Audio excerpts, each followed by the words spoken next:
నాయకులు తలచేది ఒకటి, అధినాయకులు తీర్చేది ఒకటి. అందుకే రాజకీయాల్లో ఏ పదవి శాశ్వతం కాదు అనేది ప్రతి ఒక్కరూ గ్రహించాలి. కర్నూలు ఎంపీ బుట్టా రేణుక వైసీపీ నుంచి తెలుగుదేశంలో చేరారు.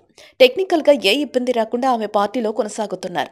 అయితే వచ్చే ఎన్నికల్లో ఆమెకు కర్నూలు ఎంపీగా బాబు మరోసారి అవకాశం ఇస్తారా, లేదా ఎమ్మిగనూరు అసెంబ్లీ నుంచి అవకాశం ఇస్తారా, లేదా కర్నూలు నుంచి అవకాశం ఇస్తారా అంటే ఇక్కడ సమాధానం ఎవరికీ అంతు చిక్కదు.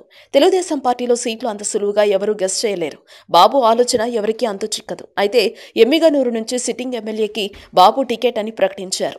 ఆయన తన పని తాను చేసుకుంటూ ముందుకు వెళుతున్నారు. ఇక కర్నూలు ఎంపీ టికెట్ ఆశించిన ఆమెకు బాబు సీట్ ఇస్తారా లేదా అనేది డౌట్. అయితే ఇక్కడ ఎంపీ సీటు రాకపోతే ఖచ్చితంగా ఎమ్మెల్యే సీట్ వస్తుంది అని ఆమె అనుకున్నారు. అది కూడా ఎమ్మిగనూరు. ఆమె వర్గం ఎక్కువ ఉండడం వల్ల ఆమె అక్కడ ఫోకస్ చేశారు. కానీ ఇక్కడ జయనాగేశ్వరరెడ్డికి బాబు టికెట్ ఇవ్వడంతో ఆమె ప్రశ్నించే అవకాశం లేదు. అయితే కోట్ల ఫ్యామిలీ తెలుగుదేశం పార్టీలోకి రాకపోతే ఆమెకు మరోసారి కర్నూలు ఎంపీ టికెట్ ఇస్తానని చెప్పారట. అంతేకాదు ఆమెకు ఉన్న ఫాలోయింగ్ వల్ల జిల్లా నుంచి ఎమ్మెల్సీ కూడా ఇస్తామని, జిల్లా పార్టీ ఎన్నికల బాధ్యతలు కూడా ఇస్తామని హామీ ఇచ్చారని తెలుస్తోంది. దీంతో కొంతకాలంగా ఆమె అసంతృప్తిగా ఉన్నారు అనే వార్తల్లో వాస్తవం లేదని తెలుస్తోంది. ఇటు వైసీపీలో ఉన్న ఆమెకు టికెట్ ఇచ్చే అవకాశం లేదని అంటున్నారు కొందరు విశ్లేషకులు. అసలు జగన్ దగ్గర ఆమె ముందు నుంచి వచ్చే ఎన్నికల్లో తనకు ఎమ్మెల్యే టికెట్ కావాలి అని కోరారు. జగన్ దానికి కూడా అంగీకరించలేదు.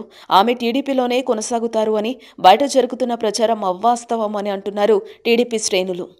వార్తావాణి న్యూస్ ఛానల్ ఎప్పటికప్పుడు రాజకీయ, సినీ విశేషాలు, స్పోర్ట్స్ మరియు సాంకేతిక పరమైన మరెన్నో విషయాలను మన ముందుకు తెస్తుంది. మరింత సమాచారం కొరకు వార్తావాణి న్యూస్ ఛానల్ ని సబ్స్క్రైబ్ చేయండి.